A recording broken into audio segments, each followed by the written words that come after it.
Police ने बड़ा अच्छा धंधा निकाल लिया है सर। एफआईआर करेंगे तो क्लोजर रिपोर्ट लगानी पड़ेगी, प्रिलिमिनरी इंक्वायरी करो, बैठ जाओ उसके ऊपर। इनको तो हम समझा समझा के परेशान आ गए कि भैया ईआरएफआर कुछ नहीं होता, you don't have any authority to sit over your own of opinions. ये तो बहुत अच्छा हो गया सर, किसी को भी ब्लैंक क्लीन चिट देनी है, एक उसको कहो कि साहब अभी हम प्रिलिमिनरी इंक्वायरी करेंगे, एफआईआर नहीं करेंगे, और प्रिलिमिनरी इंक्वायरी करके कह देंगे सब ईमानदार, कुछ नहीं बनता है, और अपना सो जाएंगे उसके ऊपर। इनकी मर्जी है ना, मैं क्या करूं? जब फंसता है तब हम ऑर्डर कर देते हैं। सरकारी वकील को बताना नहीं है, क्योंकि उसको कोर्ट के ऑर्डर पढ़ना नहीं है, पुलिस को तो पढ़ना ही नहीं है। आपका एक ही स्टेटमेंट तो मुकदमे में कर गया गड़बड़ी। अब वो तो जो सही था सर वो बताया मैंने, इसलिए हम ज्यादा पूछ ही नहीं रहे हैं। अभी एफआईआर हुई कि नहीं? इसमें लॉर्ड साहब उन्होंने पहले कंप्लेंट की, कंप्लेंट करने के बाद लॉर्ड साहब इन्होंने हाईकोर्ट में याचिका लगाई, हाईकोर्ट में याचिका लगाई कि इनकी कंप्लेंट कुछ नहीं है, तो कोर्ट ने एक स्टेटमेंट के बेस पे कि यदि कॉग्निजेबल ऑफेंस है तो एफआईआर शुड बी रजिस्टर्ड। तो ऐसा डायरेक्शन दिया हुआ ऑर्डर है पेज नंबर 15 पे। उसके कंप्लायंस में फिर इन्होंने कंप्लेंट की, एफआईआर पुलिस ने रजिस्टर की, पुलिस ने एफआईआर रजिस्टर की। उसके बाद उन्होंने ये पाया कि no cognizable offence is made out. हुआ ये एक्चुअली कि ये जो पूरे 10 पिटिशनर्स हैं, they are the members of Sindhi community and they are the member of the association, वो जो उन्होंने बनाया हुआ है उसका। और जो कंप्लेनेंट है is also belongs to same community. अब उसके बाद लॉर्ड से जो जांच हुई, एसडीओ साहब ने जांच की, जांच करने के बाद ये पाया कि अपराध नहीं बनता। फिर उसके बाद उसने एक 156(3) की कंप्लेंट की मजिस्ट्रेट साहब के।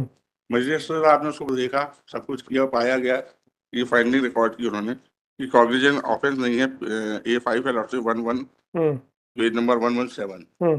एज वेल एज लॉर्ड से उन्होंने ये भी पाया कि वो सोसाइटी रजिस्ट्रेशन अधिनियम जो है उसके तहत चूंकि ये मामला इन लोग का आपस का सोसाइटी का है, इसलिए इनको वहां जाना चाहिए, ये कहते हुए और ये कहते हुए ये मतलब फाइंडिंग रिकॉर्ड की लॉर्ड से, जिसमें दर्शित होता है कि संधि समाज कल्याण समिति व उसके पदाधिकारी द्वारा आवेदक के विरुद्ध व्यक्तिगत हैसियत से कोई संज्ञेय अपराध किया गया हो। तो ये उन्होंने दे दी कि ऐसा प्रकट नहीं होता है।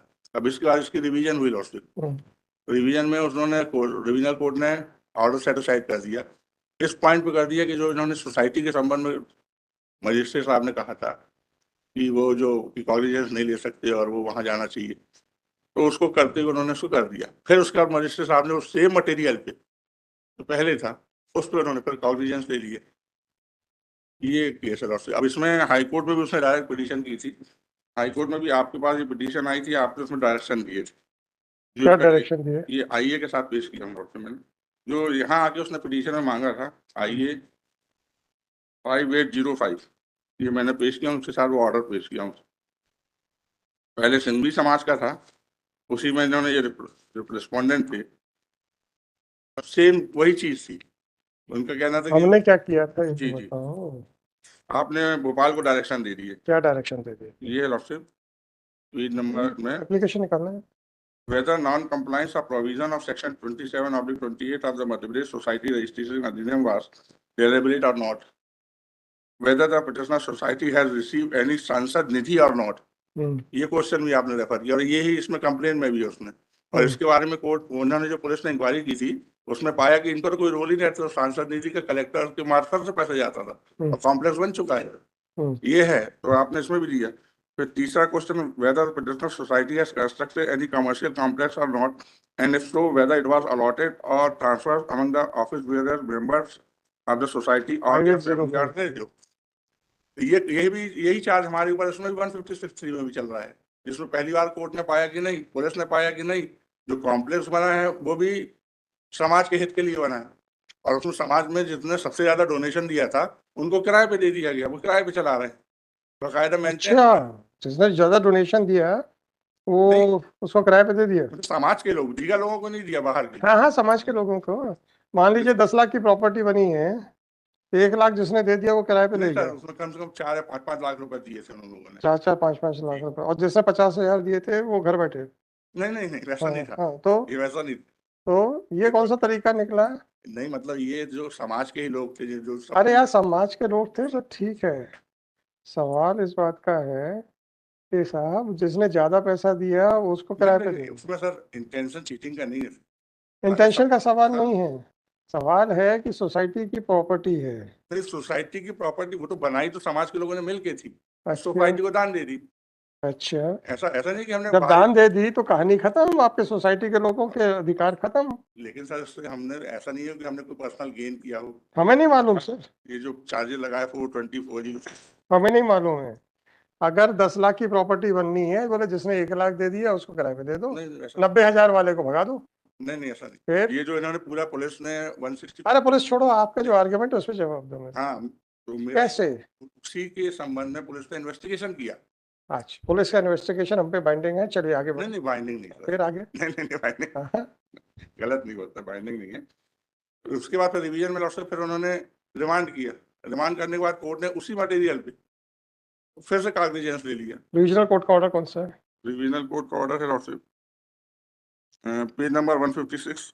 पुनः विचार करें ये है, हाँ फिर दोबारा गवाही कराएं, ये कराएं, वो थोड़ी है। नहीं नहीं वो नहीं, उसका नहीं है। नेचुरल रीअप्रिसिएशन है। पुनः आप उसका वो करें। उन्होंने फिर दोबारा रीअप्रिसिएट किया और उसको कर दिया नोटिस। अब उसमें ये उन्होंने लिखा है धारा 200 जैसा भी 156(3) अथवा धारा 200 जैसा भी विचारणा न्यायालय उसे पाता है विधि अनुसार कार्रवाई करे, ऑर्डर किया। उसने कर दिया सर। हाँ तो मेरा ये कहना सर, जो पहले जो इनके पास एविडेंस था, जो मटेरियल था, मटेरियल पे किया। अब इसके अपार्ट फ्रॉम दिस लॉर्डशिप, इसमें देखेंगे आप तो इस आदमी की जो कंप्लेंट सबसे पहली वाली थी लॉर्डशिप, पेज नंबर 90 देखें, पेज नंबर 90। तो आप क्या चाहते हैं, रिविजनल कोर्ट को भेज दे वापस, इसके लिए तुम्हें डिसाइड कर दो, रिमांड नहीं करना। ज्यादा ज्यादा हम तो यही कहेंगे, रिमांड मत करो भैया, वापस भेज। वैसा क्योंकि उन्होंने वन साइड ही कर दिया उसको। वन साइडेड मतलब आपको नोटिस नहीं दिया था क्या? नहीं नहीं वन साइड मतलब ये कहती है कि रिमांड करके उसको सिर्फ एक सिमिलर पॉइंट पे, लेकिन वो जो कोर्ट ने, मजिस्ट्रेट कोर्ट ने ये पाया था कि संज्ञेय अपराध भी बनना प्रतीत नहीं होता है। अरे सर, जब वो सेट असाइड हो गया हाँ तो हो गया। पास हो गया उसमें पूरा एंटायर ऑर्डर। हाँ, उसको क्या करेंगे उसको जब वैसा तक? रिमांड कर दें सर, क्या रिमांड कर देंगे? जैसा आप कह रहे हैं। तो आप तो पहले उसका जस्टिफाई करो ना, क्या रीजन क्या लिखे हैं। क्योंकि इसमें रीजन सर इन्होंने जो अभी, अरे भाई साहब, रिविजनल कोर्ट का पावर बताओ ना, उसके हिसाब से हम रिमांड करेंगे अगर आप कहोगे तो। अब वो इंटरलोक्यूटरी नेचर का होता है, क्या? कॉग्निजेंस लिया तो। इंटरमीडिएट नॉट जी इंटरलोकेटरी, जी इंटरमीडिएट होता है जी सर। जी मैडम। हम्म। और जो आपने ऑर्डर किया सर डब्ल्यूबी में, उसकी अपील अभी वहाँ चल रही है, वहाँ मैटर पेंडिंग है। शर्मा जी, तकलीफ इस बात की है कि यहाँ पे कोई पूरी बातें बताता नहीं है। तो अगर हम बोल दें कि आपने सप्रेस किया तो लड़ने लग जाते हैं। हम सर आप नहीं। जी, नहीं मैंने तो पेश किया, उसीलिए नहीं सप्रेस नहीं अरे किया। मैं आपकी बात नहीं कर रहा हूँ जी भैया। जी आपके पीठ पीछे हमने आपकी क्या तारीफ की जी थी, सर तो सुना हो, कोई जी, किसी ने सुना हो तो बता दो। नहीं नहीं नहीं सर, आपके जूनियर से ही बोला था शायद, हाँ सर मेरे को प्रियंक से ही बताया बोला था, था। मेरे को बताया था उसने। बताया था ना। जी। और फिर आपने इसी में सर ये जो ऑर्डर किया था हाईकोर्ट डब्ल्यूबी में, फिर उसने रिव्यू लगाई, ये उसका भी ऑर्डर लगा है, तो रिव्यू भी आपने खारिज कर दी। वो तो एक अलग चीज हो गई ना, सेपरेट है वो तो, कोऑपरेटिव सोसाइटीज एक्ट में चल रहा है। हाँ लेकिन इशू वहाँ भी सेम ही है। अब आप मुझे ये बताइए कि कोऑपरेटिव सोसाइटीज में अगर रजिस्टर्ड केस चल रहा है तो क्रिमिनल केस नहीं चल सकता, बस इस पे बहस करो फिर। पैरेलल प्रोसीडिंग तो सर बिल्कुल साइमल्टेनियसली चल सकती है, जब सिविल सूट और क्रिमिनल केस दोनों चल सकते हैं तो वो भी चल सकता है। इसमें अगर हमें ऐसा होगा तो हमारा डिफेंस तो ओपन हो जाएगा, वहाँ पर जाके देंगे। हमें नहीं मालूम सुप्रीम कोर्ट क्या कहती है इससे, इट कैन बी, बस कहानी खत्म। Both can, I will not suppress, law is very clear. तो आपको क्या लगता है कि आपके जूनियर को क्या आपको जबरदस्ती खुश करने के लिए बोला नहीं था? नहीं नहीं सर, ऐसा आपको क्या लगता है कि नहीं नहीं हम डरते हैं? नहीं सर तो मेरा निवेदन इसमें यही था सर शर्मा जी, कि प्राइमा शर्मा जी, शर्मा जी, जब हम ओपनली किसी को बोलते हैं कि यार ऐसे मत करो, तो ओपनली भी बोलते हैं कि ऐसा ही करना चाहिए, राइट? हमारे यहाँ से आपके रेपुटेशन के करके रिलीफ नहीं मिलेगी, केस के हिसाब से मिलेगी, पर रिकॉग्निशन तो मिलता है ना, अच्छा नहीं लगता है क्या? कि जब इसके लिए कोई सर जज इस बात को आंख बंद करके विश्वास कर ले, subject to arguments by the इसके लिए counter part. It's my privilege also. अगर कोई जज इस बात पे आंख बंद करके विश्वास करे, subject to arguments by the counter part, कि यार इसको वेरीफाई करने की अभी जरूरत नहीं है, ये कह रहे हैं, इन्होंने पक्का सही कह रहे होंगे, that is a reputation which can be earned with great difficulty and it is very difficult to maintain that। एक बार आप हाइट पे पहुंच तो जाएंगे, फिर तो एडिशनल प्रेशर आ जाता है कि कहीं से भी गलती ना हो जाए। बहुत प्रेशर आता मतलब genuine for genuine liars, frankly speaking.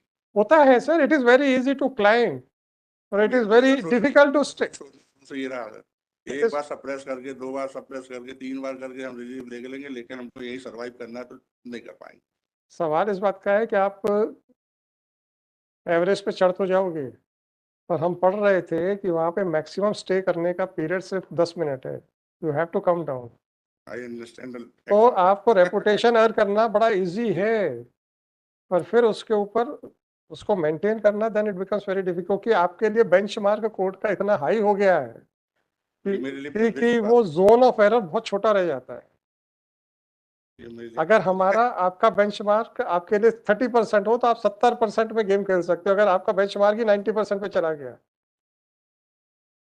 इसलिए हम कहते हैं कि वहाँ पे रेपुटेशन अर्न करना बहुत जरूरी है, उसको फिर मेंटेन करना उससे भी ज़्यादा टफ हो जाता है। और एक अच्छा लॉयर 10 बार पढ़ता है, उससे क्या होता है कि एक ही लाइन को बार बार पढ़ने से वो कई कई एंगलों से समझ में आ जाता है। You can develop your arguments. ठीक है, हम लोग भी इस प्रेशर से सब गुजरे हैं, ऐसा थोड़े है। तो मेरा ये कहना था डॉक्टर कि हाँ। इसमें जो सबसे पहले इनिशियल रिपोर्ट लगाई थी, हम्म। जो उसकी फर्स्ट एफआईआर थी, वो लॉर्डशिप पेज नंबर 90 पे लगी है, ये देखें पहले। हम्म। और जो उसकी एफआईआर थी सेकंड लॉर्डशिप, वो लगी है पेज नंबर 23 पे, जिसपे इंक्वायरी हुई, पेज नंबर 23। एफआईआर की कंप्लेंट। हाँ, कंप्लेन लॉर्डशिप हाईकोर्ट के आदेश के पालन में, जी। बिल्कुल जनरल और वेग एलिगेशन। अब इसमें पहला जो रिपोर्ट है लॉर्डशिप, जो उसका पहला जो एलिगेशन था, उसका ये कहना था कि सांसद निधि से लाखों रुपए का अनुदान प्राप्त हुआ, इस नाते कलेक्टर बालाघाट को प्रतिवर्ष आय व्यय का बुरा सीए द्वारा करना अनिवार्य है, जिससे समिति द्वारा आदेश तक नहीं किया गया। ये अच्छा सर, ये प्रिलिमिनरी इंक्वायरी जब हुई, जी इसके बाद पुलिस उसको रख के अपने पास बैठ जाएगी कि या सबमिट करना चाहिए था सबमिट? मजिस्ट्रेट को। अब सबमिट करने पे मजिस्ट्रेट के पास क्या क्या ऑप्शंस हैं? यदि सबमिट करता तो या तो पुलिस रिपोर्ट एक्सेप्ट करते, या फिर कॉग्निजेंस लेते, स्टेटमेंट रिकॉर्ड करते, या फर्दर इन्वेस्टिगेशन या फर्दर इन्वेस्टिगेशन करते, या तो फिर ये उससे पहले तो कंप्लेनेंट को मौका मिलता ना हाँ। उसको ऑब्जेक्शन लगाने के लिए। जब ये कुछ किया ही नहीं इन्होंने, ये तो चुपचाप बैठ गए रख के। नहीं, ये इन्होंने जो रिपोर्ट थी, हाँ, ये मजिस्ट्रेट क्या फाइल की? वो ये इससे प्रतीत नहीं होता कि मजिस्ट्रेट यहाँ से हो, मतलब जो डॉक्यूमेंट है कि ये वहाँ पेश की ये जाए। तो अपने पास रख के बैठ गए। इन्होंने सिर्फ ये किया कि हाईकोर्ट का ऑर्डर था, उसकी हमने कंप्लायंस की। यही तो हम कह रहे लेकिन हैं। इसका जो जिस्ट है सर, अरे मेरे भाई, ये बताओ कि जब उनको मजिस्ट्रेट क्या फाइल करना ही है और उसका जुडिशियल स्क्रूटनी करनी है, अगर ये कुछ भी लिख के अपने पास रख रहेंगे तो हम क्या करें उसके लिए? हाँ, वो तो प्रोसीजर इज नॉट प्रॉपर। हाँ, तो हम इसको तो देख ही नहीं सकते ना। नहीं, हाँ, it is merely an opinion of an IO. यही मैं कहना चाहता, जो आपने कहा अभी नहीं देख सकते, इसी रिपोर्ट को कंसीडर किया मजिस्ट्रेट साहब ने ऑर्डर में, किसने किया? कॉग्निजेंस टेकन ले रहे हैं, उसको राय नहीं किया, यही मेरा कहने का।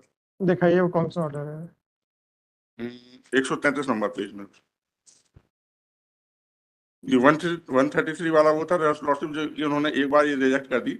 इस प्रकार संपूर्ण विवेचना के आधार पर इस न्यायालय के मत में आवेदक द्वारा प्रस्तुत आवेदन पत्र अंतर्गत धारा 156(3) दंड प्रक्रिया संहिता के अंतर्गत कार्रवाई किए जाने हेतु कोई आधार दर्शित नहीं होता है। देखिए 21/6/2023 को 156(3) के लिए भेज दिया है इन्होंने। हाँ, 156(3) में फिर उन्होंने फाइंडिंग रिकॉर्ड कर दी, नहीं बनता, फिर उसकी रिवीजन की। किसने फाइंडिंग रिकॉर्ड की? ये मजिस्ट्रेट साहब ने पेज नंबर 125 में। 156(3) में जब चला गया था तो पुलिस ने क्या किया सर? एफआईआर रजिस्टर की किया? जस्ट मिनिस्टर, क्योंकि बिना इन्वेस्टिगेशन के कुछ कर नहीं सकते। 156(3) में इन्वेस्टिगेशन वर्ड है। हाँ हाँ, and investigation will start from FIR under 154. हाँ, इसका जो 156(3) का जो इसमें 156(3) रेज में सेक्शन 200 का लगाया था, ये 6/8/2022 की ऑर्डर शीट है। उसमें कोर्ट ने इसमें लिख दिया कि सीधे आदेश हेतु 156(3) पे 133 नंबर पेज पे स्टार्ट हो रहा है ना? नहीं, 100 ये स्टार्ट हो रहा है 118 से 118 ऑर्डर शीट। एक सेकंड से ये कंप्लेंट पेश हुई लॉर्डशिप। ठीक है, फिर इस पे क्या फिर किया? आगे चला तो पंजीयन पत्र हेतु परिवादी की ओर से पंजीयन पत्र हेतु समय समय इन्होंने 156(3) खारिज करके कहा कि हम 200 पे जाएंगे। वो भी नहीं किया सर। अरे है ना, कहाँ, इसमें नहीं है। Page number 125। हाँ, वो 125 में नीचे कर दिया उन्होंने कि 156(3) खारिज किया जाता है। अब ये ऑर्डर सेटिस्फाइड हो गया। हाँ, रिवीजन कोर्ट ने रिवीजन कोर्ट ने उस पॉइंट पे कर दिया कि जो इन्होंने सोसाइटी रजिस्ट्रेशन अधिनियम के ग्राउंड पे भी लिया है, कंसीडर किया है और कांग्रेस नहीं लिया, तो वो गलत है।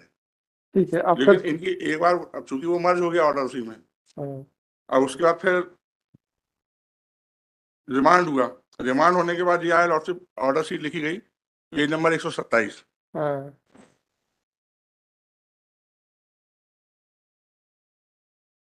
जी। अभी इनिशियल स्टेज में आ गया। अब हम्म, ये चलता रहा लॉर्डशिप, आवेदन पर तर्क हेतु तर्क हेतु तर्क हेतु तर्क हेतु, और उसके बाद फिर 21/6/23 तो कोर्ट ने सीधे ना तो रिपोर्ट बनाई। नहीं सर, कहाँ है रिपोर्ट का? जी देखिए तो सही ना, आखिरी ऑपरेटिव पार्ट देखते हैं अपन।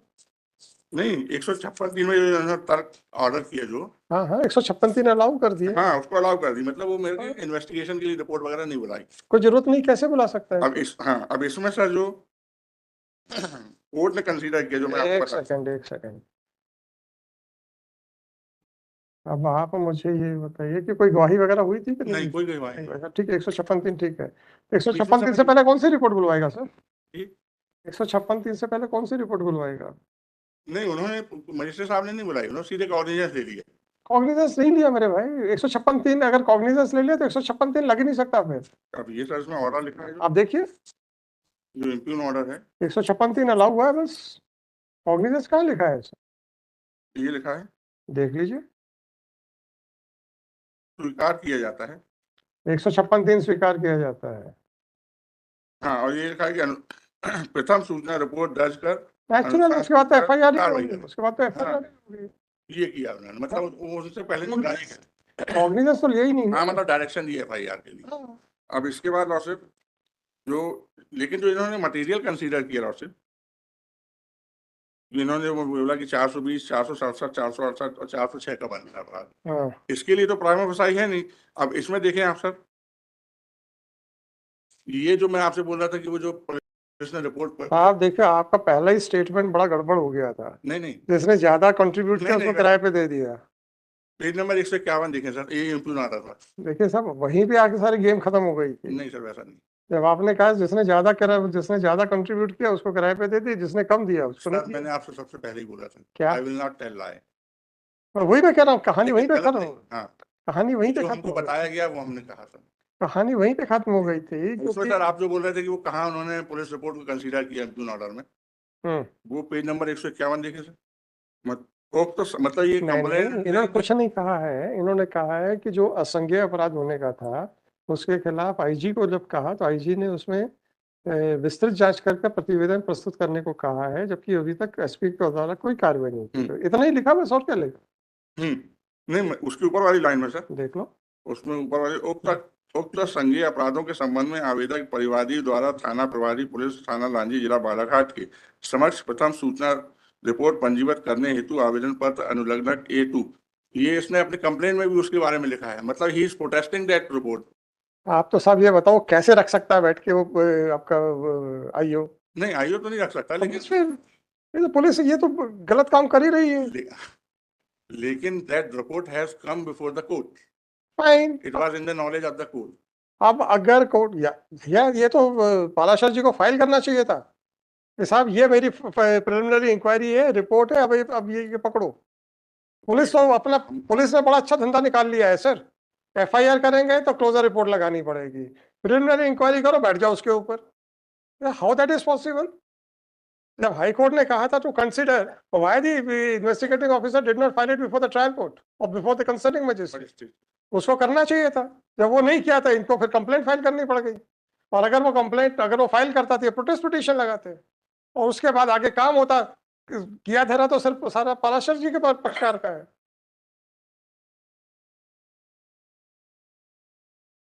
इनको तो हम समझा समझा के परेशान आ गए कि भैया ERFR कुछ नहीं होता। You don't have any authority to sit over your own of opinions. आपको लगता है ऑफेंस नहीं बनता है, file it before the magistrate, then the law will take its own course. ये तो बहुत अच्छा हो गया सर, किसी को भी ब्लैंक क्लीन चिट देनी है, एक उसको कहो कि साहब अभी हम प्रिलिमिनरी इंक्वायरी करेंगे, एफआईआर नहीं करेंगे, और प्रिलिमिनरी इंक्वायरी करके कह देंगे सब ईमानदार, कुछ नहीं बनता है, और अपना सो जाएंगे उसके ऊपर। This is what police is doing. अरे यार, इतना विश्वास है अपने इन्वेस्टिगेशन के ऊपर, तो फिर आप कानून क्यों नहीं फॉलो कर रहे हो? File it before the magistrate. क्या ऐसा होता है कि क्लोजर रिपोर्ट हमेशा ही खारिज होती है? नहीं, फिर सरकारी वकील भी अपना बताएगा कि सर। यस सर, वो एडवाइस ही नहीं करते, प्रॉपर एडवाइस नहीं मिलेगी। पुलिस वाले तो वहाँ SGOP भी है, उनके ऊपर अच्छा, जो हम यहाँ पे जजमेंट कर रहे हो तो उनको पढ़ना नहीं है? 2018 में जब एसपी अशोकनगर आके वो पूरे मध्य प्रदेश में हंगामा हो गया कि एफआर और ईआर नहीं चल सकती हैं, तब भी इनको समझ में नहीं आ रहा है। अभी भी बैठे हैं लेके उसके ऊपर। अभी वैसे ही चल रहा है। इनकी मर्जी है ना, मैं क्या करूं? जब फंसता है तब हम ऑर्डर कर देते हैं। सरकारी वकील को बताना नहीं है क्योंकि उसको कोर्ट के ऑर्डर पढ़ना नहीं है, पुलिस को तो पढ़ना ही नहीं है।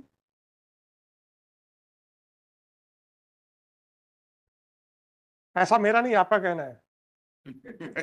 हाँ, आप ही ने कहा था सरकारी वकील सजेस्ट नहीं करते हैं।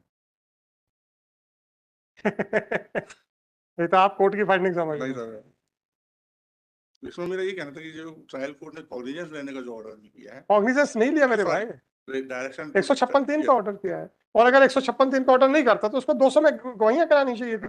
पिछला ऑर्डर भी उसने गलत किया था यार। अब जब इसमें सर एक चीज थोड़ा सा कंफ्यूजन है। हम्म, अब इसमें वो एक सुप्रीम कोर्ट का जजमेंट है दीपक मिश्रा साहब का क्या कि वो एफिडेविट होना चाहिए। प्रियंका श्रीवास्तव, हाँ, प्रियंका। हाँ, तो अब उसमें सर कंफ्यूजन ये कि एफिडेविट कैसा होना चाहिए। एफिडेविट का मतलब ये है कि सर उसमें प्रियंका श्रीवास्तव वाले केस में ये था कि एक फाइनेंशियल इंस्टीट्यूशन से बैंक लोन ले लिया और फिर उसके ऊपर इतने मुकदमे लगाए कि वो फिर आने पौने पौने दान में अफसरों ने कॉम्प्रोमाइज किया। नहीं, इस जजमेंट में पूरा ये लिखा कि there should be affidavit, otherwise आप तो मुझे ये बताइए कि पुलिस जो है प्रिलिमिनरी इंक्वायरी रिपोर्ट लेके बैठ कैसे सकती थी? एफिडेविट पे तो हम बाद में आएंगे, हम तो वहीं से स्टार्ट करेंगे।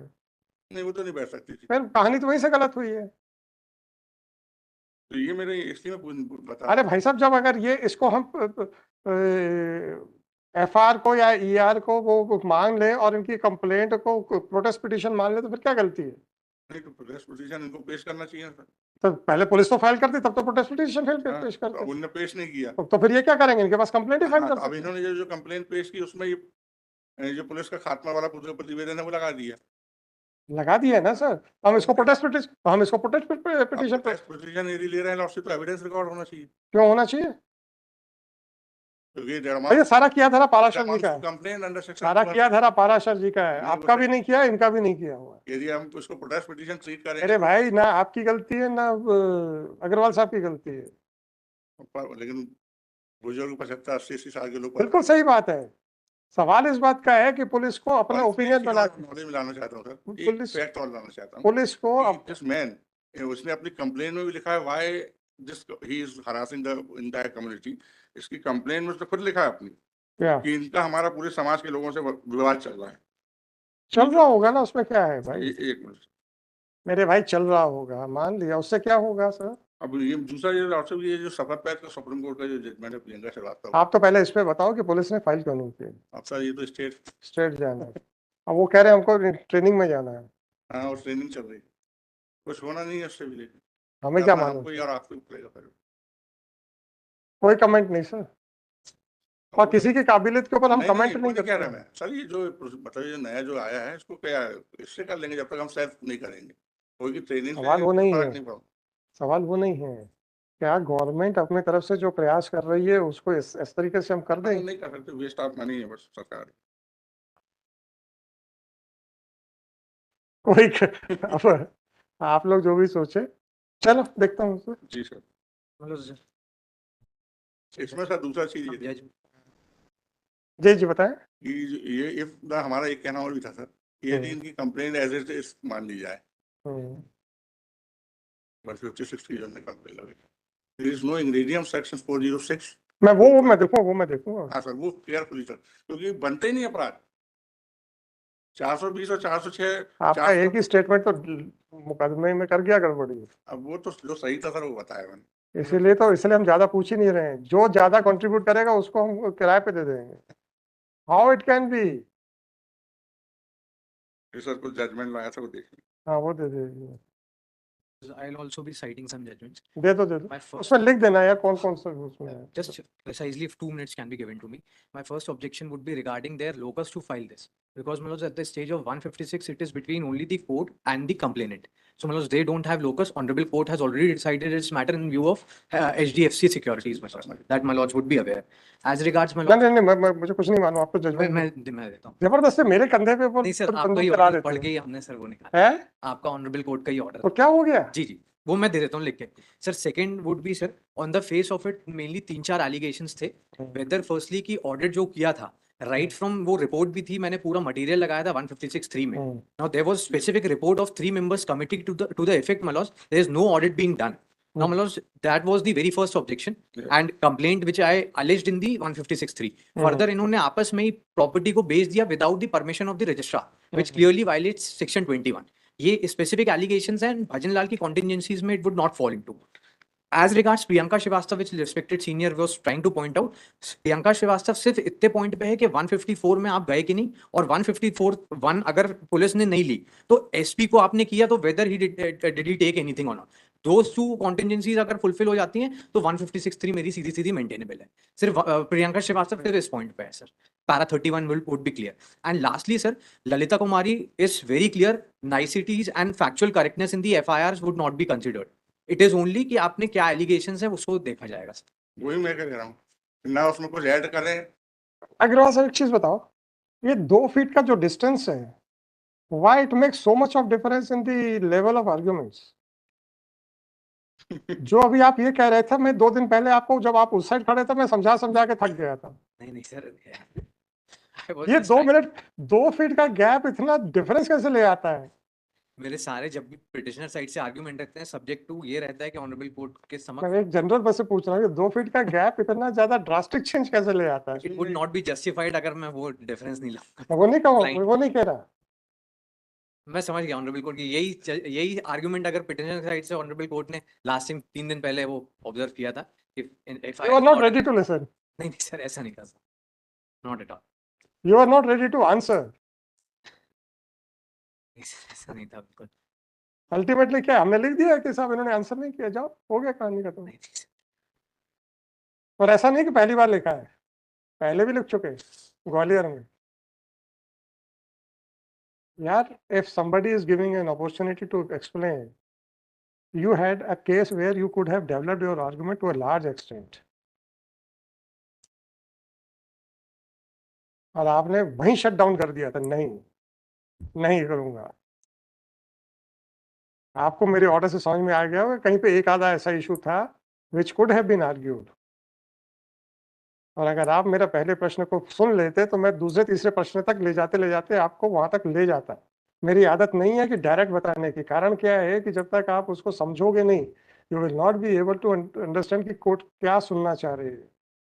हम आपसे 2-4 प्रश्न पूछ के उसको घुमा के जब वहां पे आपको लेके जाते हैं और इसी बीच में 2-3 प्रश्नों से आपको रेलिवेंसी समझ में आ जाती, then you will be in a better position to develop. नहीं, वो रियलाइज किया था आफ्टर रीडिंग. उसमें मैंने एक जगह पे जाके छोड़ा है उसको. मैंने कहा जब इसका आंसर ही नहीं दिया तो मैं क्या करूं, मैं नहीं करता अब इसको. तो यही मेरा प्रश्न था कि ये 2 फीट का गैप जो है, ये खाइयां क्यों उत्पन्न कर देता है? वो सर जो प्रियंका श्रीवास्तव वाला केस मैंने किया, वो इसलिए सर पर्पस उसका एफिडेविट के लिए. नहीं, वो तो ठीक लेकिन है. मेरा एक निवेदन है सर, अभी तक ये प्रियंका वाले श्रीवास्तव वाले केस में ये लिखा गया है कि एफिडेविट होना चाहिए. इट मस्ट कर दिया उन्होंने कि जिससे यदि कोई फेवरेट कंप्लेंट पाई जाती है तो हम आपको प्रोसिक्यूट कर सकें. लेकिन एफिडेविट का, लेकिन सर उसमें ये क्लैरिफाई नहीं किया जजमेंट में सुप्रीम कोर्ट ने कि एफिडेविट किस नेचर का होना चाहिए. मैं उसको देखूंगा ना, फिर से हाँ, देखूंगा. इसने नहीं लिखा. तो हमारा हमेशा ये कहना है मैं फिर से देखूंगा. स्पीकिंग वन फॉर्मेलिटी नहीं कि 1 से लेकर 10 तक के भाई साहब, एफिडेविट स्पीकिंग नहीं होते हैं, ऑर्डर स्पीकिंग होते हैं. नहीं, और एफिडेविट मतलब जो आपने कंप्लेन में आपने कभी देखा है बोलता हुआ शपथ पत्र? नहीं, जैसे आपने हिंदी में नहीं आदेश होता है कि माननीय उच्च न्यायालय ने बोलता हुआ आदेश पारित करने का आदेश दिया, तो इसलिए हम जैसे हम 18(4) में पेश करते हैं उस प्रकार का होना चाहिए. मेरा ये कहने का. हाँ, ऐसा बोलो ना. वैसा होना चाहिए. लेकिन सुप्रीम कोर्ट ने अभी तक किसी भी जजमेंट में क्लियर नहीं किया. चलो, यदि आपने ये जजमेंट दिया है तो कम से कम किस नेचर का होना चाहिए वो एफिडेविट. ये अभी किसी भी मैं उसको देखता हूँ ना. चलो, इसको हर रिजर्व फॉर जजमेंट. हाँ, इसको आप तो सब्सिक्वेंट इवेंट्स और थे. आफ्टर जेएमएफसी का ऑर्डर एक एफआईआर हो गई थी. सब्सिक्वेंटली सर हम ऑनरेबल कोर्ट के समक्ष आए थे एक डब्ल्यूपी में, जिसमें 173(8) के बेसिस पे ऑनरेबल कोर्ट हैज ऑर्डर्ड कि there has to be completion to investigation must be completed as expeditiously as possible. वो कौन सा ऑर्डर है वो भी दे दो. वो भी मैं दे देता हूँ सर. इसके बाद सर हमने इनहांसमेंट के लिए ऑफेंसेस के लिए मजिस्ट्रेट के कोर्ट में लगाया था, व्हिच गॉट डिसमिस्ड. रिवीजन में वो that order was set aside by the. एक सिनॉप्सिस बना के दे दो.